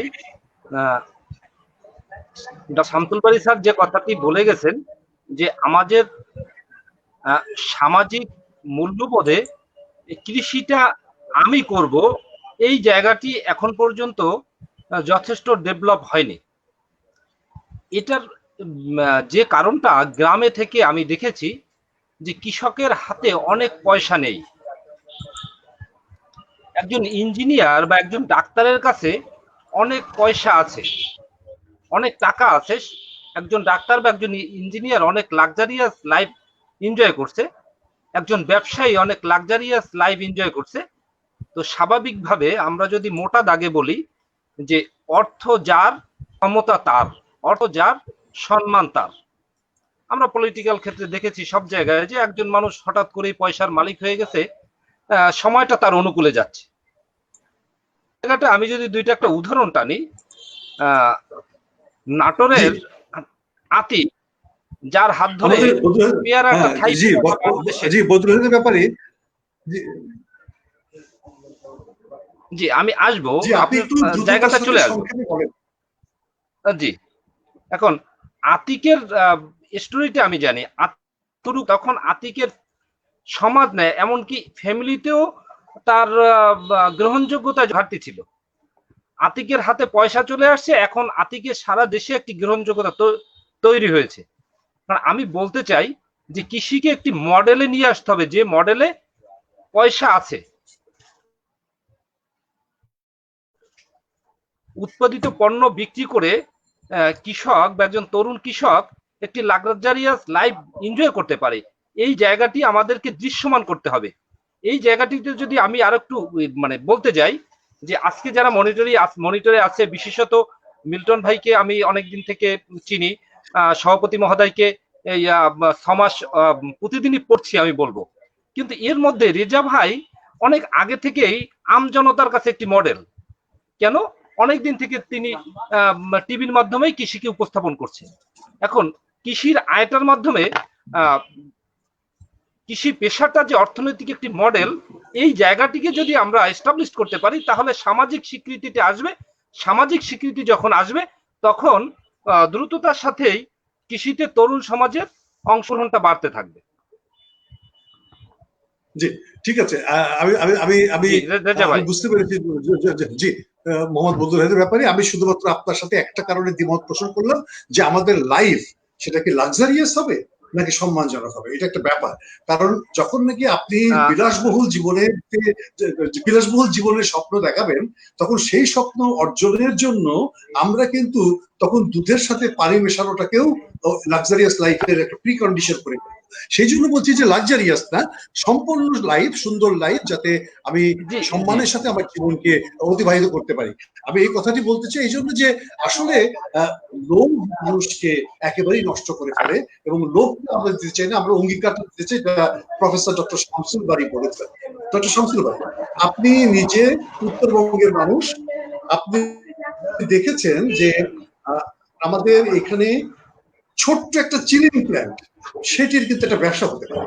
অর্থাৎ সকালের যে গরুর দুধের দাম আর বিকেলের যে গরুর দুধের দাম, তার থেকে বড় পার্থক্য। বিকেলের গরুর দুধটাকে কম দামে কিনে যদি আপনি চিলিং প্ল্যান্টে রাখেন, পরের দিন সকালেই কিন্তু আপনি বেশি দামে বিক্রি করতে পারবেন। আমি খুব সিম্পল কথা বলছি, এগুলো কিন্তু খুবই সম্মানজনক ব্যবসা, এবং এগুলো কিন্তু খুব বেশি ক্যাপিটাল ইন্টেন্সিভ না, ক্রিয়েটিভ ইন্টেন্সিভ বিজনেস। আমার কাছে কি আসলে কৃষি ব্যবসার এই ক্ষুদ্র ক্ষুদ্র যে সৃজনশীলতা, এটাকেই ঠিক মতো চিহ্নিত করতে পারি নাই, যে কারণে আমাদের তরুণরা কৃষি মানেই মনে হচ্ছে যে আলের মধ্যে বসতে হবে, কাদার মধ্যে নামতে হবে, এবং ওই নিজের ঘাড়ে লাঙল নিয়ে নামতে হবে। কত রকমের যে সম্মানজনক ডাইভার্সিফিকেশন আছে, এটাও তো মনে হয় আমরা ঠিক মতো চিহ্নিত করতে পারি নাই। যে কারণে আপনি যেটা বলছিলেন যে মা বাবাও চায় না যে ছেলে পেলে নদীতে নামুক, পানিতে নামুক। আমরা যদি এরকম কিছু সৃজনশীল জায়গা করে দিতে পারতাম, তাহলে তো হয়তোবা আমরা হয়তো গার্ডিয়ানের কাছ থেকেও আরো কিছু ইতিবাচক সহযোগিতা পেতাম। আবার কৃষির ক্ষেত্রেও কিন্তু এটি একটি গুণগত পরিবর্তন আসতো।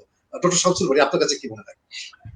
রেজা ভাই, আমার একটা প্রশ্ন ছিল বাড়ি ভাইয়ের কাছে, যাতে করে উনি উত্তরটা দিতে পারেন, যদি অনুমতি দেন। জি বলেন, নিশ্চয়ই। বাড়ি ভাই, আমি ইচ্ছা করে একটু ইন্টারাপ্ট করলাম। আপনার কাছে আমার একটা প্রশ্ন আছে রেজা ভাইয়ের কথা সূত্র ধরে এবং আপনাদের আলোচনার সূত্র ধরেই। সেটা হচ্ছে যে যখন আমরা আগামীর কর্মসংস্থানের কথা বলি, আমরা সবাই, আমাদের সবাই, যেমন একজন বলছিলেন যে ক্ষুদিরাম ফাঁসি দেবে, সেটাকে আমরা অভিনন্দন জানাবো, আর নিজের সন্তানটাকে অফিসার বানাবো। এই যে রেজা ভাই কথাটা বলছেন, মনস্তত্ত্বের এই জায়গাটা মাথায় রেখে আমি কথাটা বলছি।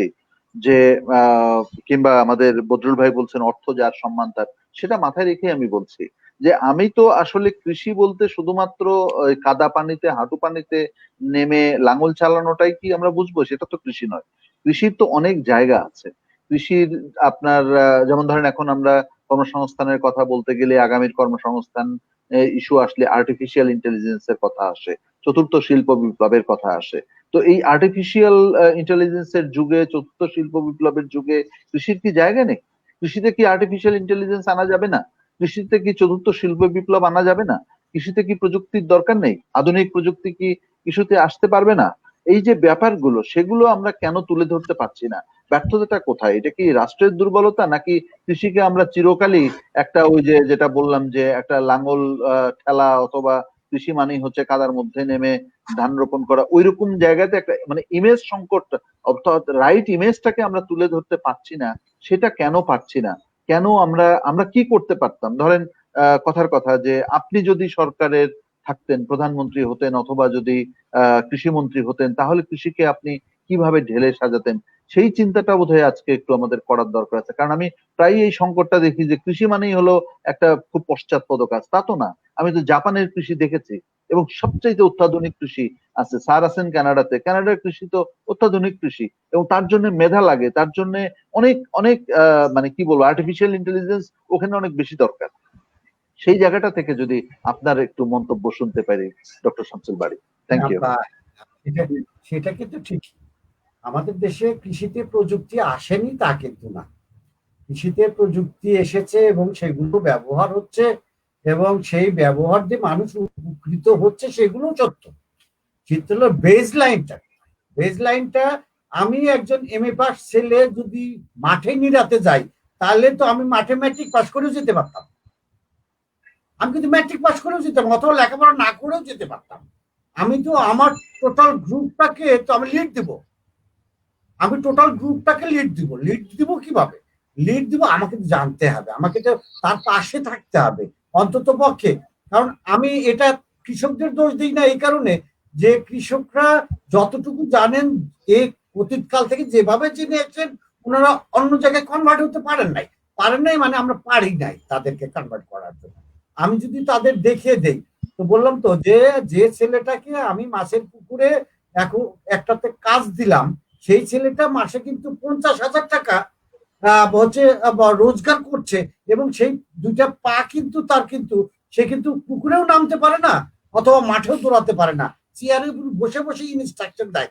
তার যে প্রোবায়োটিক ডেভেলপমেন্ট, তার যে কম্পোস্ট ডেভেলপমেন্ট, তার যে অ্যামোনিয়া অথবা পিএইচটা নিয়ন্ত্রণ, এগুলো সে কিন্তু করাই নিচ্ছে। কিন্তু সেই ছেলেটাকে যদি এখন প্রথমবার যখন ধরা হয় যে একটা ইউনিভার্সিটিতে পাশ করা পাশে একটা ছেলে পুকুরে কাজ করছে, এই যে চিন্তাটা, পুকুর মানে জানি পুকুর মানে পানি, পুকুর মানেই কাদা, পুকুর মানে নোংরা, সব মাছ টাছ ওর ভিতরে থাকে, এটা তো তা না। আমরা আসলে বুঝাতে পারছি না যে এগ্রিকালচার মানেই নিড়ানি দিয়ে নিড়ানো না, এগ্রিকালচার মানে ডাইভার্সিফিকেশনটা কোনটা? নিড়ানিওয়ালা নিরাপে পরিকল্পনা দিবে, মার্কেটিং ওরা বিক্রি করবে, মিডল ম্যানরা ওটা হচ্ছে ভোক্তার কাছে নিয়ে যাবে, ভোক্তাকে সন্তুষ্টি করবে মার্কেটিং আলারা। এই যে ডাইমেনশন গুলো একমাত্র কৃষিকে তো চালাতে হবে, কৃষককে চালাতে হবে। আমি বলছি না যে কৃষক চলতে পারে না তা না, চলতে পারে, কিন্তু চালাতে হয়। তার যে দীর্ঘদিনের যে চিন্তাটা, কিছু তো ঘাটতি আছে, আমরা অস্বীকার করতে পারবো না। আমি চাই যে আমি সেটা শিখছি, সেই শিক্ষাটা তাকে কাছে থেকে শিখাতে হবে, ওভার ফোন দিয়ে কখনো শিখানো যাবে না। সেজন্য বলছি মাঠে যেতে হবে। গার্জিয়ানরা মনে করে কৃষি মানেই কাদা, কৃষি মানেই হচ্ছে নিড়ানি, কৃষি মানে ধান কাটা, সেটা তো না। এই চিন্তাধারা থেকে আমাদের বেরোয় আসতে হবে। এবং সেটা আমার কাছে গতকালকে আমেরিকার এক ইউনিভার্সিটি পাশ করা ছেলে এসেছিল, সে আসছে বাংলাদেশে মাছের চাষ করবে। তো আমি যখন তার আমার ডাটাগুলো দেখালাম, ওই ছেলের তৈরি করা ডাটাগুলো আমার কাছে আছে, যে পার শতকে 200 কেজি মাছ উৎপাদন করছে, এবং তার একমাত্র ফিড, টোটাল ফিডের মানে 1 কেজি মাছ 1 কেজি ফিড ভার্মি কম্পোস্ট দিয়ে সে ফ্লক তৈরি করছে, ওইটা একটা খাবার হচ্ছে যার প্রোটিনের পরিমাণ হচ্ছে 65%। আমার ওই যে বিকলাঙ্গ ছেলেটা যে চলতে পারে না, সে কিন্তু এটা বের করছে, এবং সে হয়তো 2 বছর আমার সাথে অ্যাটাচমেন্টে ছিল, বারবার টেলিফোন করতে, এটা করো এটা করো এটা করো, সে হয়তো ডেভেলপ করছে। কিন্তু এইটাই তো, তাহলে আমরা যদি উপখাত মৎস্যকে ধরি, তাহলে আমার এরকম ছেলেকে তো আমি তৈরি করতে পারি। তাকে তো পানিতে না, এই ছেলে তো পানিতে নামতেই পারবে না, কারণ তার পা নুলা, কিন্তু সে তো করছে, নাহলে 50,000 টাকা বেতন সে কেন পাচ্ছে? হ্যাঁ, পাচ্ছে তো। কাজেই কিছু লোক আছে যাদেরকে পানিতে নামতেই হবে, এটা সত্য। কারণ আমি ওই জায়গাতে সবগুলো মেশিন দিয়ে করতে পারবো না। আমি হয়তো এয়ারোটার সেট করতে পারি, ভেঞ্চুরি সেট করতে পারি, আমি হয়তো ওই জায়গায় আমি ভিতর থেকে অ্যামোনিয়াগুলো ডেভেলপ করতে পারি। এগুলো করতে কিছু ম্যানুয়ালি কাজের দরকার আছে। তো আমার কাছে মনে হয়েছে যে আমাদের চিন্তাগুলো একটু পরিষ্কার হওয়া দরকার, যে কৃষি মানে কি, কৃষির উপখাতগুলো কোনগুলো, এবং এটা করতে শুধু মাঠেই যেতে হবে না, মাঠের কোনায় যে হবে, এক কোনায় একটা ছোট্ট ঘরে আমি থাকতে পারি, সেই থেকে আমি টোটাল টিমটাকে পরিচালনা করব। আমার এইটা যেমন কাজ, আমার এইটা আবার আমার মিডলম্যান অর্থাৎ ভোক্তার কাছে যারা নিয়ে যাবেন, তাদেরকে যে টেকনোলজি গুলো অনলাইন বিজনেস গুলো করছেন, সেগুলো করতে হবে। আমার কাছে প্রায় 16-17 জন কেঁচো নিয়েছে, যারা সবাই ইঞ্জিনিয়ার। তো কেন আসছে? তাহলে তাকে তো বুঝাতে হবে যে কেঁচোর গ্রোথ 1:1200 পার ইয়ার, যা খরচ হয় যদি ঠিক মার্কেটিং করা যায় 3 গুণ লাভ হয়। 1 কেজি কেঁচোর দাম 1500 টাকা হলে 1 কেজি চাষ করলে 1200 কেজি হতে পারে, তার আউটপুট কত হবে? এগুলো তো জানালে তো হবে, এবং তাদের জানাতে হবে। আমরা যদি মনে করি যে জানি, এবং জেনে যদি মনে করি এই জ্ঞান আমার সম্পদ, আমি ইহা বিতরণ করিব না, কাজেই এই চিন্তা থেকে আমাদেরও বেরোতে হবে। কাজে যার যে কাজ, কৃষি মানে শুধুমাত্র মাঠে নিড়ানি নয়, মাঠকে অর্গানাইজ করা একটা কৃষির কাজ, এটা মার্কেটিং করা একটা কাজ, এটা সঠিক ভোক্তার কাছে সঠিক মূল্যে, সঠিক মানে, সঠিক দামে, সঠিক সময় পৌঁছানো যারা, এগুলো যারা জড়িত আছেন, এগুলো কৃষির কাজ। যদি আমরা সরাসরি বলি আর পরোক্ষ বলি, সবগুলো কৃষির সাথে যুক্ত আছে। কাজে যেটা হচ্ছে এখন যেমন অনেক জায়গায় মোবাইলে কিন্তু গাছ দেখে বলা হচ্ছে তোমার গাছে কি হয়েছে, এটা হচ্ছে তো। আবার কৃষি পণ্য কিন্তু এই যে মোহাম্মদপুরে একদম কৃষি পণ্য সরাসরি অর্গানিক পণ্য বিক্রি করছে তো, সেই সংখ্যাটা খুবই কম। এবং যাদের কাছ থেকে আনছে, এদের না ঠকিয়ে মিডলম্যান যারা আছেন, এদেরকেও একটু যদি চেন সিস্টেম করা যায়, যেটা হ্যাবের একটা চিন্তা ছিল, কিন্তু হ্যাব ওইভাবে আগাচ্ছে না। হ্যাবের চিন্তা, কারণ হ্যাবকে যারা দিচ্ছেন তারাও কিন্তু যেখান থেকে আনছেন কৃষক পাচ্ছে না। কাজেই প্রত্যেক কৃষির সাথে জড়িত, আপনি সেটা টেলিফোন হোক অথবা নিড়ানি হোক, এটা নাঙ্গল হোক অথবা ট্রাক্টর হোক, সেটা হয় আপনার এসি রুম হোক, এসি রুম হলে আমার অসুবিধা তো কৃষির কাজ করলেই হলো। সেজন্য প্রত্যেকটা মানুষকে জানতে হবে এবং জেনে জানাতে হবে। আমি একজন নিরক্ষর মানুষকে কখনো তো আমি ওই টেকনোলজি তার হাতে দিলে পরে সে তো খুব সহজে নিতে পারবে না। যেমন আগে আমরা ভয় ছিল, মোবাইল দিলে মনে বুঝবে না। আমার মা বলতো ধর কি দিচ্ছে, পরে দেখি মা আমার মোবাইল ছাড়া চলতেই পারে না। মা হচ্ছে লেখাপড়া জানতো না। তাকে তার কাছে থেকে তাকে বুঝাতে হবে এটা কি জিনিস এবং কিভাবে ব্যবহার করতে হয়। একবার দেখান ভুল করবে, দুইবার দেখান অর্ধেক ভুল করবে, তিনবার সে নিজেই পারবে। কিন্তু আমাকে ওই জায়গায় যেতে হবে। কৃষি মানেই সেও কৃষক, আমিও কৃষির সাথে যুক্ত আছি। কাজে আমাকে আমাকে তাকে সঙ্গ দিতে হবে, তাকে সম্মান জানাতে হবে, এবং তাকে সম্মান না জানালে কোনোদিনই সে আমাকে সম্মান করবে না। কাজে নিজেদের আমরা এই লাইনে আছি, আর আমরা নিজেরা তো এক করবো না, শুধু তার কাছ থেকে নিব, এইটা মনে হয় ঠিক না। খুবই ভালো ডক্টর শামসুল বারী, আপনি খুবই চমৎকার করে বলেছেন যে আসলে আমাদের এই সমাজে আমরা কৃষিকে শুধুমাত্র খুবই সংকীর্ণ, খুবই ন্যারো দৃষ্টিভঙ্গি থেকে দেখি। আমাদের কৃষির ভেতরে কত যে বৈচিত্র্য আছে, আমরা গবেষণার কথা যদি বলি, সেখানে কত সফিস্টিকেটেড ল্যাবরেটরি আছে এবং কত বড় বড় বিজ্ঞানীরা সেখানে কাজ করেন। আবার এটাও সত্যি কথা যে আমাদের নতুন নতুন জাত উদ্ভাবন, আধুনিক জাতের বীজ উৎপাদন, সেই বীজের শুদ্ধতাকে নিরূপণ করা, সংরক্ষণ করা, এগুলো কিন্তু খুবই ভালো ব্যবসা। আবার উৎপাদিত পণ্যকে নষ্ট না করে ভোক্তার কাছে পৌঁছে দেওয়া, এটাও কিন্তু খুবই ভালো ব্যবসা। আমরা উৎপাদিত পণ্যকে প্রক্রিয়াজাত করা, ভ্যালু এডিশন করা, সেটাও কিন্তু খুব ভালো ব্যবসা। এবং এরকম ভাবে কিন্তু শুধুমাত্র ফসল খাত না, আমরা একই রকম ভাবে যদি লাইফ স্টকের সেক্টরের কথা বলি, আমরা যদি মানে ফিশারিজের সাকসেসের কথা বলি, সেগুলোর কথা বলি। আবার সবচেয়ে বড় কথা হচ্ছে যে আমাদের কৃষি বিশ্ববিদ্যালয়গুলো কাজ করছে সব জায়গাতে, কিন্তু আমরা বলছি যে কৃষি বিশ্ববিদ্যালয়ের সাথে সাথে সাধারণ যে বিশ্ববিদ্যালয়গুলো আছে, সাধারণ যে শিক্ষা প্রতিষ্ঠানগুলো আছে, সে জায়গাগুলোতেও কিন্তু কাজ করা দরকার এবং সেখানেও কিন্তু অনেক বেশি বিনিয়োগ করা দরকার শিক্ষার ক্ষেত্রে। আমি নিজের ব্যক্তিগত অভিজ্ঞতার কথা থেকে বলি যে আমি নিজের শিক্ষকতা যখন করেছি, আমি আমাদের একটা সাবজেক্ট আছে, এটা শামসুল বারীও জানেন, আমরাও জানি, আমরা পড়িয়েছি ব্যবস্থাপনাতে, শিল্প উদ্যোগ বা ব্যবসায় উদ্যোগ। ব্যবসায় উদ্যোগ পড়ানো হয় যাতে ছেলে মেয়েরা সেলফ এমপ্লয়মেন্টের দিকে যেতে পারে এবং তারা যেন একটা উদ্যোগ গ্রহণ করতে পারে। এবং এই সাবজেক্টটি কিন্তু জাতীয় বিশ্ববিদ্যালয়ের কারিকুলামে আছে। খুবই ভালো কথা। আমি জাতীয় বিশ্ববিদ্যালয়ে অন্ততপক্ষে 20 বার চিঠি লিখেছি যে এই জায়গাটাতে কৃষি উদ্যোক্তা তৈরি করার জায়গাটিকে যুক্ত করা হোক, যাতে ওই সিলেবাসের ভেতরে শুধুমাত্র শিল্প উদ্যোক্তারা উনি গ্রেক্সো মতো প্রতিষ্ঠান তৈরি করবেন, বাটার মতো প্রতিষ্ঠান তৈরি করবেন তা না, তিনি যাতে একটি ছোট নার্সারি করতে পারেন, তিনি যাতে একটা ছোট্ট খাবারের প্রক্রিয়াজাতকরণ দোকান করতে পারেন, সেরকম উদ্যোক্তা শেখানোর মতো কারিকুলাম গুলো থাকা দরকার আমাদের সিলেবাসের ভেতরে।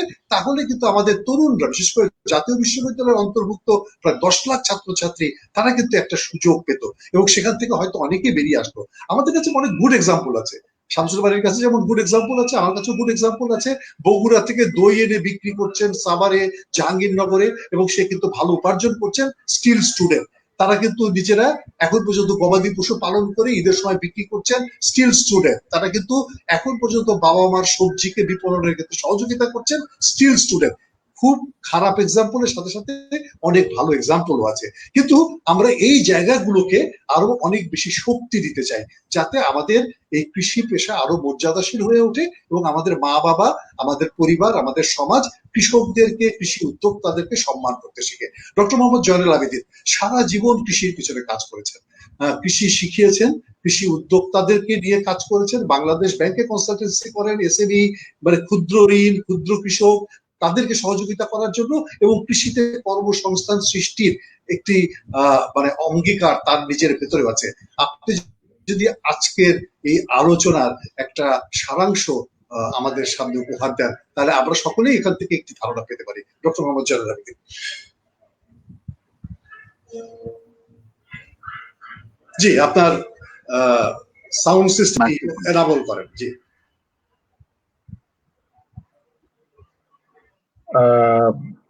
ধন্যবাদ রেজা, এবং সেই সাথে ধন্যবাদ ডক্টর বারী এবং অমিত এবং বিভাগের ব্যাপারে, এনাদেরকে অনেক ধন্যবাদ। আজকে আমি মানে আসলে মন্ত্রমুগ্ধের মতোই শুনছিলাম আর কি কথাগুলো। আসলে কোন জায়গা থেকে শুরু করব?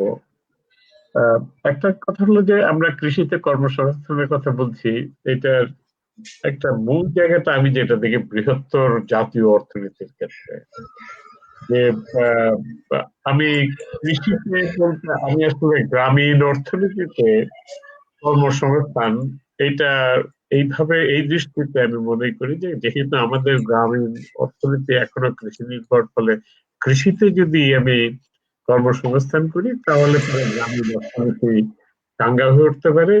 মানুষ গ্রাম থেকে শহরে চাকরির পিছনে দৌড়ানোর কমে যেতে পারে, এবং গ্রামে যত উন্নতি হবে, কৃষিতে যদি কৃষি নির্ভর যদি কর্মসংস্থান হয়ে থাকে, গ্রামে যদি বেশি কর্মসংস্থান হয়, তাহলে গ্রাম এলাকায় অর্থনীতি চাঙ্গা হবে এবং তাতে করে জাতীয় অর্থনীতি, বৃহত্তর জাতীয় অর্থনীতি চাঙ্গা হবে। ফলে মানে একদিকে শুধু কৃষির জন্য নয়, আমি মনে করি যে জাতীয় দৃষ্টিভঙ্গি থেকে আমাদের জাতীয় গুরুত্বের দিকে চিন্তা করেই আমাদের কৃষি কর্মসংস্থানের কথা চিন্তা করা দরকার, এবং কৃষিতে কি করে আমরা মানুষকে আরো বেশি করে সংযুক্ত করবো। তো অবশ্যই যারা এতে মানে আমাদের যারা ইয়ুথ আছে তারাই প্রাধান্য পায়, কারণ পুরানো যারা আছে তারা তো আছেই ওর ভিতরে। কিন্তু একটা এইখানে আপনারা নিজেরাই বলেছেন যে একটা বড় বাধা হলো যে এটাকে কিভাবে দেখছি। আমার বাবা মনে করে আমার ছেলে দারোগা হবে, আমিও মনে করি যে চাকরি করব, এটার মধ্যে কৃষিতে থাকবো। আমার বাপ মাও কৃষি কাজ করে খুব একটা কিছু করতে পারে নাই, ফলে ওর ভিতরে থাকতে চাই না। ফলে একটা কৃষিকে যে একটা পেশা হিসেবে নেয়া, এইটার মানসিকতা এবং কৃষি কাজে আমার সন্তান যে কৃষি কাজ করবে এই মানসিকতাটা আমার ভিতরে নাই। এবং এইটার পরিবর্তন হওয়া, কয়েকদিন আগেও আমরা এই কথাটা বলেছি, যদিও পরিবর্তন হচ্ছে ধীরে ধীরে, হচ্ছে না তা নয়, আপনারা নিজেরাই সেগুলোর উদাহরণ দিয়েছেন। এবং মূল জায়গাটা যেটা হলো কৃষি পেশাকে যে সম্মানজনক পেশা, কৃষি থেকে আয় করেও যে আমি একটা সম্মানজনক জীবনযাপন করতে পারি, সেইটাও আসলে মানে উদাহরণ আমাদের সামনে এখন বহু আছে। এই জায়গাগুলো আসলে আমাদেরকে তুলে ধরা দরকার জাতির সামনে, জনগণের সামনে, এবং যারা আমাদের ইয়ুথ যারা আছে তাদের সামনে সব জায়গাতে আনা প্রয়োজন। আপনারা সেটা খুব ভালো করে, কিন্তু এবং তার জন্য যেটা প্রফেসর সাহেব বলেছেন, জানাতে হবে সবাইকে। সাকসেস স্টোরি মেলাই আছে, কিন্তু একেবারে নাই তা নয়, কিন্তু অনেক আছে। এখন বাংলাদেশে অনেক ভালো ভালো করছেন, যে আপনারা নিজেরাই বলছেন হার্ভার্ডের পাশ করা ছেলেরা চলে আসতেছে। ফলে এই সাকসেস স্টোরি গুলো জানাতে হবে, যাতে করে আমরা গ্রাম এলাকায় কৃষি নির্ভর শিল্পে, কৃষি নির্ভর কর্মকাণ্ডে আমরা যাতে কর্মসংস্থান বেশি করতে পারি এবং তাদেরকে ধরে রাখতে পারি। এটা একটা ভালোবাসা, ফলে একটা ভালোবাসা, কৃষিকাজ হলো ভালোবাসা। কৃষি বা কৃষি কাজে আপনারা নিজের বলছেন কৃষিকাজ মানে এই নয় যে শুধু কাদায় নামতে হবে, পুকুরে নামতে হবে, ডোবায় নামতে হবে, শুধু তাই নয়। কৃষিকাজের অনেক কিছু ইয়ে রয়েছে যেটা কাদা না নেমেও করা সম্ভব, কিন্তু হয়তো ভবিষ্যতে এক সময় প্রযুক্তির যদি পরিবর্তন না হয় তাহলে তা কাদায় নামতে হতে পারে, কারণ ওই কাজটা কি করবে, লেখাপড়া শিখলেই যে কাদায় নামবো না এমন এমন মানসিকতাটা থাকা ঠিক নয় আর কি। তো এইটা আমি মনে করি যে কিন্তু সর্বোপরি যেটা হলো কৃষিকে লাভজনক করতে হবে। কৃষি বা আপনি কৃষি প্রক্রিয়াজাত করেন, বা আপনি বাজারজাত করেন, বা সংরক্ষণের কাজ করেন, বা উৎপাদনের পর্যায়েই থাকেন না কেন, এটাকে লাভজনক করতে হবে। যখনই লাভজনক হবে তখনই একটা দৃষ্টিভঙ্গির পরিবর্তন আসতে পারে। আমি চাকরি করে কয় টাকা পাবো, আমি তো মাছের আবাদ করেই আমি এর থেকে বেশি কামাই করতে পারি, আমি তো কমলার বাগান করেই বেশি করতে পারি, আমি টমেটোর জ্যাম তৈরি করে বেশি কামাই করতে পারি। এই জায়গাটায় আসলে আমাদের প্রযুক্তিগত দিক থেকে লাভজনক করতে হবে, লাভজনক করার ব্যবস্থা করতে হবে। আর এটাকে নতুন করে উদ্ভাবনেরও দরকার নেই, আমরা জানি অলরেডি, উদাহরণ আমাদের বহু আছে যে কৃষিতে আমি যে কাজগুলা করতে যাব সেটা আসলে যারা উন্নত পদ্ধতিতে কাজ করছেন, বিভিন্ন সেক্টরের ভিতরে জড়িত আছেন, এই ভ্যালু চেনের বিভিন্ন অংশে তারা লাভজনক ভাবেই করছেন। যদিও কেউ কেউ ফেল করছেন তা নয়, কিন্তু বেশিরভাগই লাভের মধ্যে থাকতেন। ফলে আমাদেরকে এটা জানাতে হবে, এইসব জানালে মানসিকতার পরিবর্তন হবে, যাতে করে আর চাষা শব্দ বলতে যাতে কেউ যাতে আটকে না ওঠেন, এই আমি চাষা, আমি এটা শুনলে তো আমাকে চেয়ারে বসতে দিবে না, এইভাবে যাতে পরিস্থিতি না হয়। আমি শেষ করতে চাই যে আমাদের আপনারা মেলা কর্মের বিভিন্ন সুযোগ সৃষ্টির কথা বলেছেন। আশা করি যে এই জিনিসগুলো আমরা আরো বেশি বেশি প্রচার করব এবং বেশি বেশি জানাবো, জাতির সামনে তুলে ধরবো। এবং রেজাউল করিম সিদ্দিকী বা প্রফেসর শামসুল বারী, আপনারা যারা শিক্ষকতায় আছেন অথবা প্রচার মাধ্যমে আছেন, তারা আরো বেশি করে বলতে পারবেন। তবে আমি আসলে গর্বিত আপনাদের তিনজনের আলোচনা থেকে অনেক শিখতে পারছি, এবং সেটা যাতে আমরা সাথে, যেহেতু বিসেপ ফাউন্ডেশন এটা ওয়েবে থাকছে, আমাদের ফেসবুকে থাকছে, সেই সমস্ত জায়গা থেকে মানুষ আসলে শিখে যাতে জাতির জন্য একটা কল্যাণ বয়ে আনতে পারে, দেশের জন্য কল্যাণ বয়ে আনতে পারে, সেটার জন্য চেষ্টা করবো। আমি এখানে শেষ করছি, আজকে অনেকক্ষণ আমাদের। ধন্যবাদ ডক্টর মোহাম্মদ জহুরুল আবেদীন। আসলে আমরা অনেকক্ষণ আলোচনা করেছি এবং আলোচনার মধ্য দিয়ে সবটাই যে ছুঁতে পারলাম তা কিন্তু না। তবে আমি প্রফেসর ডক্টর শামসুল বারী, অমিত রঞ্জন দেব, বৈদুল হায়দার ব্যাপারী আপনাদেরকে ধন্যবাদ জানাচ্ছি এবং আগাম আমন্ত্রণ জানিয়ে রাখছি। আমরা হয়তোবা এই বিষয়গুলোকে নিয়ে বা এরকম আরো অন্য কোনো সম্পৃক্ত বিষয়গুলো নিয়ে আমরা আপনাদেরকে আমন্ত্রণ জানাবো, আপনারা নিশ্চয়ই আমাদের সাথে থাকবেন। আমরা যেটা চাই যে প্রত্যেকের চিন্তাধারাকে যদি আমরা একটা ধারায় প্রবাহিত করতে পারি, তাহলে নিশ্চয়ই সেই ধাক্কাটা অনেক বড় ধাক্কা হয়। এবং আমরা গুড এক্সাম্পল গুলোকে কিন্তু ক্যাপিটালাইজ করতে চাই। ডক্টর শামসুল বারী, আপনার কাছে যে গুড এক্সাম্পল গুলো আছে, সেই গুড এক্সাম্পল গুলোকে যদি আপনারা আমাদেরকে বলেন, আমরা ক্যাপিটালাইজ করতে চাই। আমরা প্রয়োজনে সেই প্রতিবন্ধী, যে নাকি শারীরিক প্রতিবন্ধী কিন্তু বেসিক্যালি প্রতিবন্ধী না, কারণ তিনি তো উৎপাদন করছেন, তার সফলতাকে প্রত্যক্ষ করতে চাই। প্রয়োজন বোধে দল বেঁধে তার সফলতাকে প্রত্যক্ষ করে আমরা অন্যদের ভেতরে এটাকে ট্রান্সমিট করতে চাই। কারণ এটা মনে রাখতে হবে, কাজ করতে প্রতিবন্ধিতা হচ্ছে মগজে, শরীরে নয়। তাহলে মগজের প্রতিবন্ধিতা যাদের ভেতর রয়ে গেছে, তাদের প্রতিবন্ধিতা কিভাবে দূর করা যায়, আসলে সকলে মিলে একসাথে কাজ করি। আমরা ওই ভদ্রলোকের ওইখানে গিয়ে একদিন আমরা লাইভ শো করি না কেন? ওনার ওখানে গিয়ে খুবই চমৎকার আইডিয়া। আমরা প্রয়োজন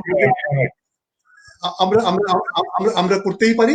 আমরা নিশ্চয়ই এরকম সাফল্যের গল্পগুলোকে মানুষকে বেশি করে শোনালে নিশ্চয়ই আমাদের তরুণ সমাজ এবং অন্যরা উৎসাহিত হবে। আপনাদের সকলকে ধন্যবাদ। এবং আতর রহমান মিটন কলকাঠি নাড়ছিলেন, এবার বাকিটুকু শেষ করে দেন। জি, ধন্যবাদ।